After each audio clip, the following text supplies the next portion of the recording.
Dear students, in this session we are going to discuss about viral replication. In the last session we studied about the structural features of the virus. Then also there was a session on bacteriophages that I attached in your study platform. So now you are familiar with the structural features of the virus. Now we will go into the viral replication, how this virus increase its numbers, how this virus synthesize its viral components. These viruses, they do not exhibit the phenomenon of growth. There is nothing like growth we see in viruses. They won't grow. They just increase in numbers. The size will remain the same. They just increase in numbers. There is no growth that we see in other organisms. So they just increase in numbers. And this occurs inside a living cell. And they do this by forcing the infected cell to synthesize their components. They will force the infected or the host cell. We can say the host cell or the infected cell. They will force this host cell to synthesize the components required for their increase in number. Okay. So they are not growing. They are just increasing in numbers. So they produce the molecules, that is separately. All of it is produced separately. That is produced separately. Genetic material produced separately. If there are tail fibers or things like that, tail, and all these things are produced separately, and that is assembled together at the end. And the complete virion particle is made, and that will come outside the host cell. So during the multiplication of viruses, there are 5 distinct stages. We can identify 5 distinct stages in the multiplication of viruses. That is attachment, penetration, biosynthesis of viral components, maturation, and then the release. Okay, attachment. Then the penetration, after attachment, penetrating into the host cell. Then biosynthesis of viral components. Inside the cell, the virus forces the host cell to produce viral components. Then next is the maturation, that is the assembling of different viral parts. Different viral parts are assembled into the complete virion, and then at last the release of these virions outside the host cell. So these are the different stages, 5 distinct stages that we can identify in the multiplication of viruses.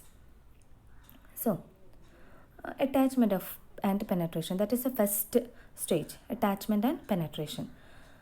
So this attachment and penetration, that differ in prokaryotes and eukaryotes. That is, the virus, when penetrate into the prokaryote, the process of this penetration and attachment, that is different from which takes place to eukaryotic host cells. Okay. According to the host cell, whether it is prokaryote or eukaryote, this attachment and penetration will be differing. Slight difference will be there. So first we will discuss in eukaryotes. So in eukaryotes, these viruses are specific to host cells. Okay, there is specific host cells for viruses. That this thing also it was discussed in earlier sessions about the specificity of virus and its host cells. So then also we'll just discuss what it is. So these viruses, they have evolved in such a way that they can infect and divide only in the cells into which they are able to gain entry. Only in such cells it can multiply in numbers. Only in the cells which it can gain entry to. Only in those cells these viruses can multiply. So if it had to multiply inside the cell, first it should enter into the cell. So only in those cells which it can gain entry, they are the host cells of the virus, that particular virus.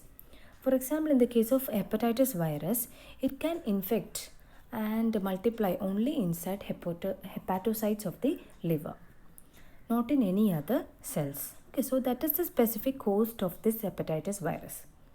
Who is the host of hepatitis virus? Hepatocytes of the liver. Hepatocytes, that is hepatic cells. That is the specific host of hepatitis virus. So each virus will be having such a host, a specific host will be there. In the case of AIDS virus, this is another example, that is HIV.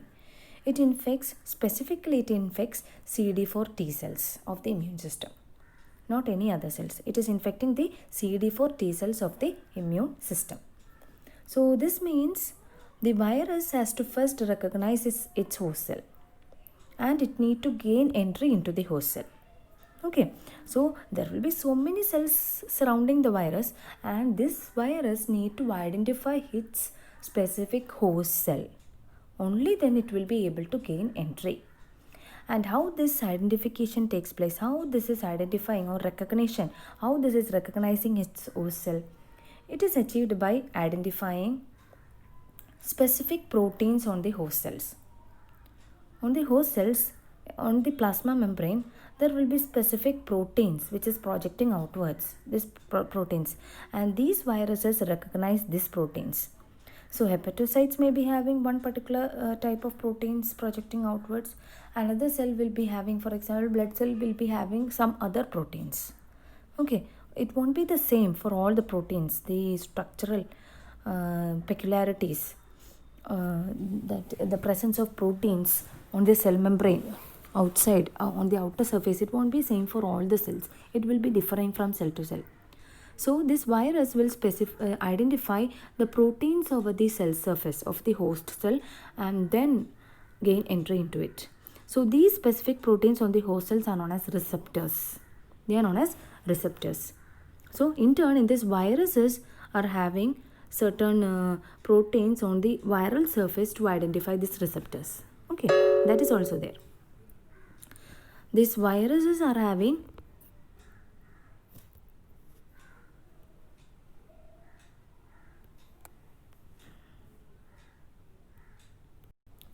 So this virus is having proteins on the surface of the capsid or over the envelope, which recognizes the receptors on the host cell, and they will attach to them. That's how this virus attaches to the host cell. And once the virus is attached to the host cell, what happens? It is internalized. Okay, by invagination of the plasma membrane. That is, you have already studied about phagocytosis. The same process is happening here, internalization. So invagination of a plasma membrane is formed, and the virus which is attached to the receptor, that is internalized inside the cell, and this is known as endocytosis, or this is also very similar to phagocytosis. So this is we can also generally call this endocytosis.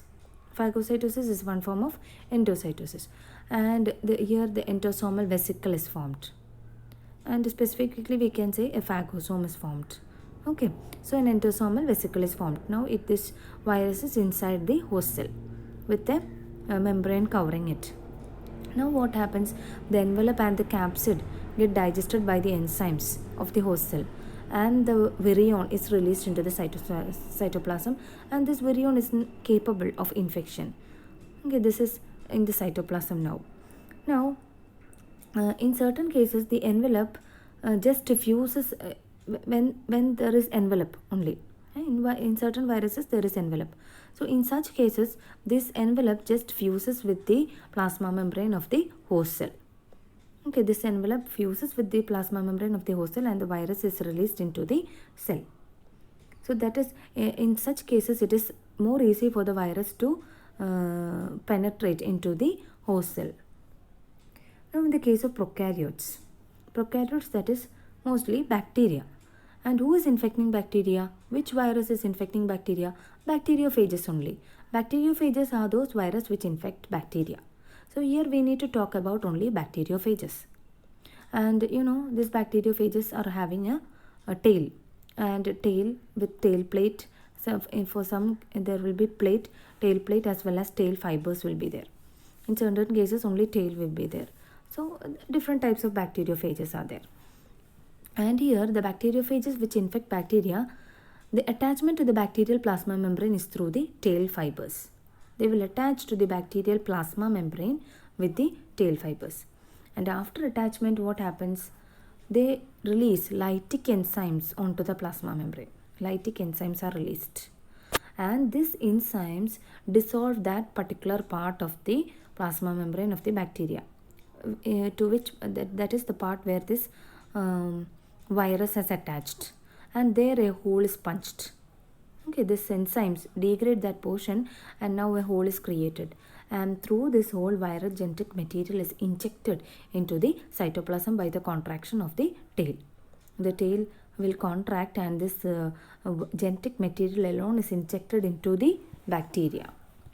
Now the genetic material is inside, that is the nucleic acid is inside the bacteria now, and in such cases the all other parts other than the genome is left outside the bacterial cell. So this is the case. You can see the bacteriophage. Some say bacteriophage. Okay, I'm saying bacteriophage.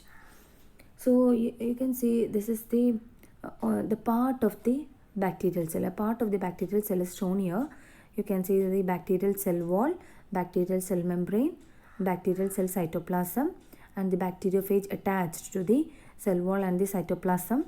You can see the phage capsid is there. Then the phage DNA. Phage DNA is there. Then phage is attaching to the cell wall with the tail fibers. Tail and tail fibers can be seen.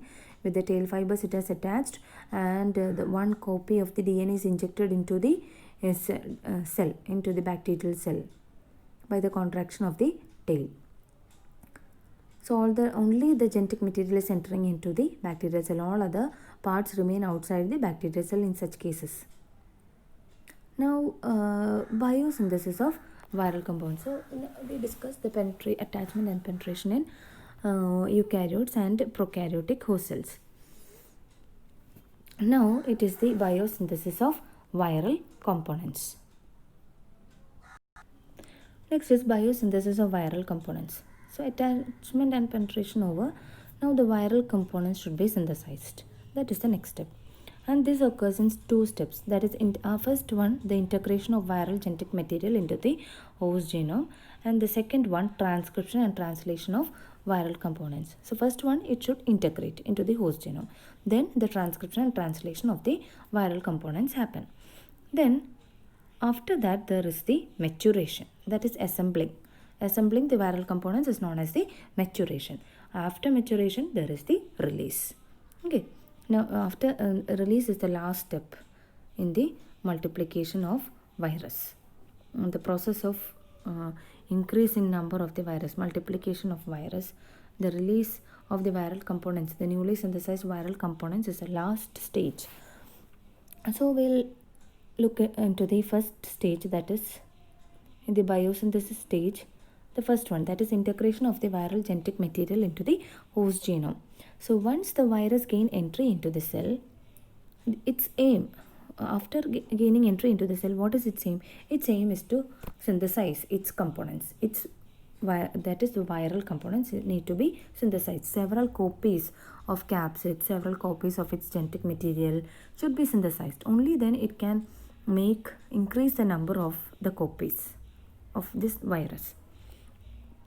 So for this, the genetic material of this virus has to be copied, read and deciphered.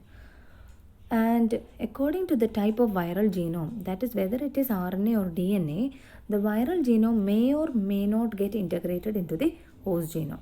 Okay, there are several cases there can be. That is, in one case, the virus may integrate into the host genome and then doing the transcription, translation, etc. In another case is there where the viral genome does not integrate into the host genome. It remains inside the host cell and just make mRNA, and the mRNA produces proteins likewise. So several different cases are there.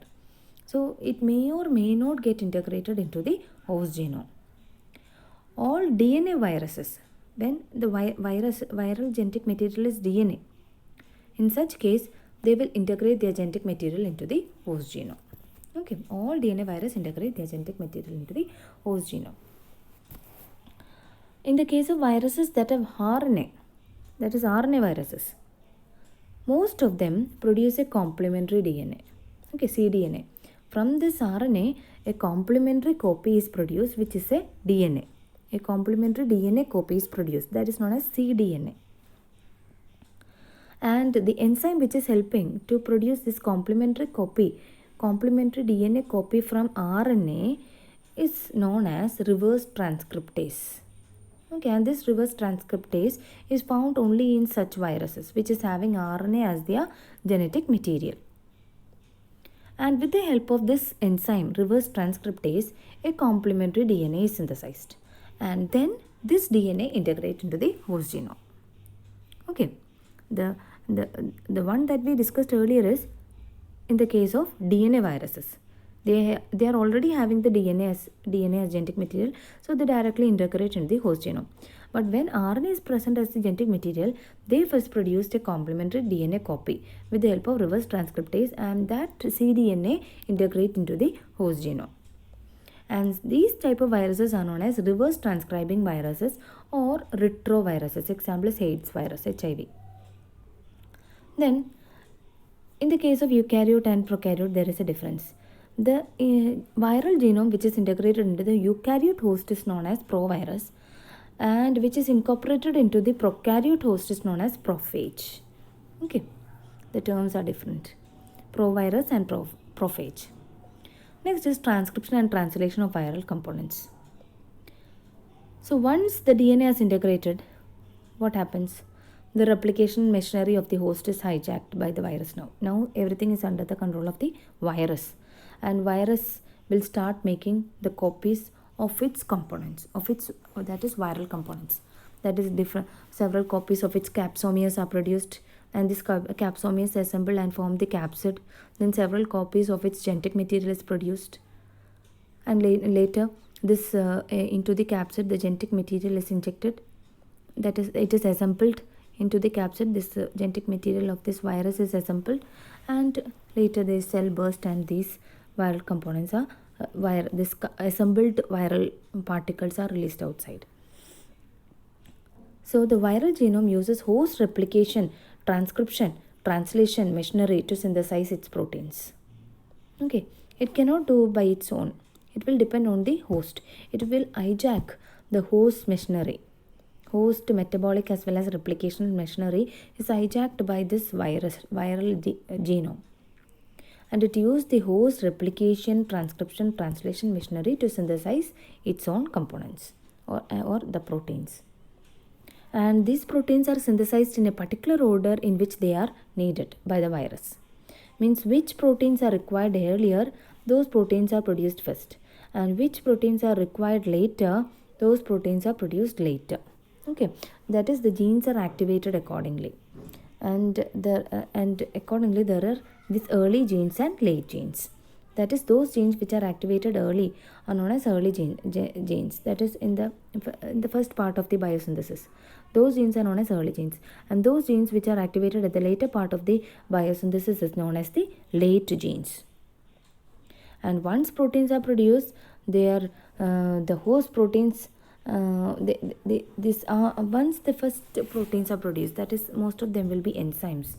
These proteins coordinate with the host proteins and synthesize all the components of the virus, including the genetic material. Okay, the early proteins, most of them will be enzymes. They coordinate with the host proteins and synthesize all the components of the virus, that is, including the genetic material. And in the case of positive sense RNA, such as which in the case of hepatitis C virus, it is having positive sense RNA. Here, neither reverse transcription occurs or integration into the host DNA occur. But here, the genetic material, that is the positive sense RNA, that remains in the cytoplasm without entering the nucleus of the host. Okay, it remains in the cytoplasm. And here, what this positive sense RNA do, that will mimic the function of mRNA. It just acts as an mRNA. Okay, this is a very different case from that we discussed earlier. Here, this positive sense RNA, example hepatitis C virus, it is having this positive sense RNA that will enter into the host cell, and it will not enter into the nucleus. Only if it enter into the nucleus, it can integrate with the host genome. Or it is also not reverse transcribing, that is, it is not producing cDNA. Instead, what it is doing, it is remaining in the cytoplasm and it is just acting as an mRNA. Okay, it functions as an mRNA. And what an mRNA do? It produces proteins, isn't it? Produces proteins. That is what an mRNA is doing. It is involved in the production of proteins. It is involved in translation. So here it will just remain in the cytoplasm and produce proteins. It will synthesize proteins. And whose proteins it is synthesizing? The viral proteins. And one of the viral protein which is produced in such a way is RNA dependent RNA polymerase. Okay, it will remain in the cytoplasm and produce proteins. Several proteins are produced, and one of the important protein which is produced by this positive sense RNA is RNA dependent RNA polymerase, RDRP. Okay, RNA dependent RNA polymerase. And what this enzyme do? It will make a complementary copy of this RNA. Already present RNA's complementary copy is produced by this enzyme, is this particular enzyme. And this complementary copy, that we can say it is a negative sense RNA copy. We can call it a negative sense RNA copy. Okay, complementary copy of the positive sense RNA which is already present in the virus. Okay, from this positive sense RNA, now a negative sense RNA copy is produced with the help of the enzyme RNA dependent RNA polymerase. Now what this negative sense do? It just act as a template. It will act as a template. And from this template, several copies of positive sense RNA is produced. Okay, positive sense RNA is produced. This positive sense RNA means the actual genome of the viral particle. So here this complementary copy of the RNA which is produced act as the template. Here DNA is not produced, complementary DNA is not produced. Here a complementary negative sense RNA is produced. And that act as the template for the production of positive sense RNA, which is the actual genome of the virus. Okay. Next is maturation. Maturation means the assembling. All the viral components are produced. Now it should mature. Means the complete virus particle should be produced. That is complete particle which is capable of infecting other cells. What is it known as? Virion. That should be produced. So several components are there inside the host cell. That is, so many capsids are there, so many genomes, that is DNA or RNA, whatever it may be. The several copies are there. Now it should be assembled. That is happening during maturation. So when the synthesis of all the components are completed, a specific protein called packaging signal activates the assembly of the different components into the complete virions. Okay, there is a specific protein called packaging signal that will activate the assembly of these components, different parts, into the complete virion. And the assembly of these components occur in the correct order, so that the genetic material is surrounded by matrix proteins and the capsid and the envelope. We studied the structural features. At that time, we understood that there is the nucleic acid core which is surrounded by matrix proteins, and that is surrounded by a coat known as the capsid, and in certain cases this capsid is surrounded by envelope. So all this assembly occurs in the correct order. First the nucleic acid will be surrounded by matrix, then that will be surrounded by capsid, and then this structure will take an envelope, a covering of the plasma membrane of the host, and that will be the envelope. And the complete virion then comes out of the host cell, and that is ready to infect other cells. So next is about the release, that is coming outside the host cell. How this occurs? The fully assembled virus comes out of the host cell either by lysis or by budding. Okay, so inside all the assembly, everything has finished, matured. This virus has matured, means the complete virion particles are there. So many copies are there inside the cell. Now how this comes outside? So there are two ways by which it can come outside, either by lysis or by budding. Release by lysis is the mostly seen release by lysis, that is mostly seen in bacterial cells, and release by budding is mostly seen in eukaryotic cells, that is in eukaryotic host cells.